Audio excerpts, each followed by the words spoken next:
તમે પણ તમારા જીવનમાં મોસ્ટ સક્સેસફુલ ફેલિયર જોઈ છે એવું કહીએ તો ચાલે? કદાચ પોલિટિશિયનની જે એક એસ્ટાબ્લિશ્ડ ડેફિનેશન છે એ ડેફિનેશન માટે હું ફેલ્ડ છું. 2007ની હારને હું પણ નથી ભૂલ્યો.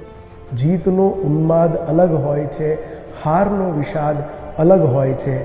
સતત જીતનારાઓ શું જાણે હાર્યા પછીની જીતનો સ્વાદ અલગ હોય છે. મારા માટે ચૂંટણી હારવી એ ત્યારે પણ એટલું દુઃખ નહોતું જેટલું મોટું દુઃખ એ વાતનું હતું કે હું એમના વિશ્વાસ પર ખરો ના ઉતરી શક્યો. તમે બહુ પોલિટિકલ લાઇમલાઇટમાં નથી રહેતા, તો પાર્ટી બધાને કામ ના આપી શકે, તો જેમને કામ નથી આપી શકતી એવા મેજોરિટી કાર્યકર્તાઓ હોય છે અને હું અત્યારે એ બહુમતીનો ભાગ છું. તો પાર્ટી બહુ ઓછા લોકોને કામ આપી રહી છે, તો એ ઓછા લોકો કોણ છે અને કયા ક્રાઇટેરિયામાં ફિટ થાય છે કે જેને ભાજપ અત્યારે કામ આપી રહ્યું છે? હેમાંગભાઈ કે જયેશભાઈ એ પ્રગતિ કરે એનાથી મને જો ઈર્ષા થાય અથવા મને અફસોસ રહી જાય કે એ આગળ વધી ગયાનું પાછળ રહી ગયો, તો તમારે એવું સમજવાનું કે અમારી ભાઈબંધી ખોટી હતી.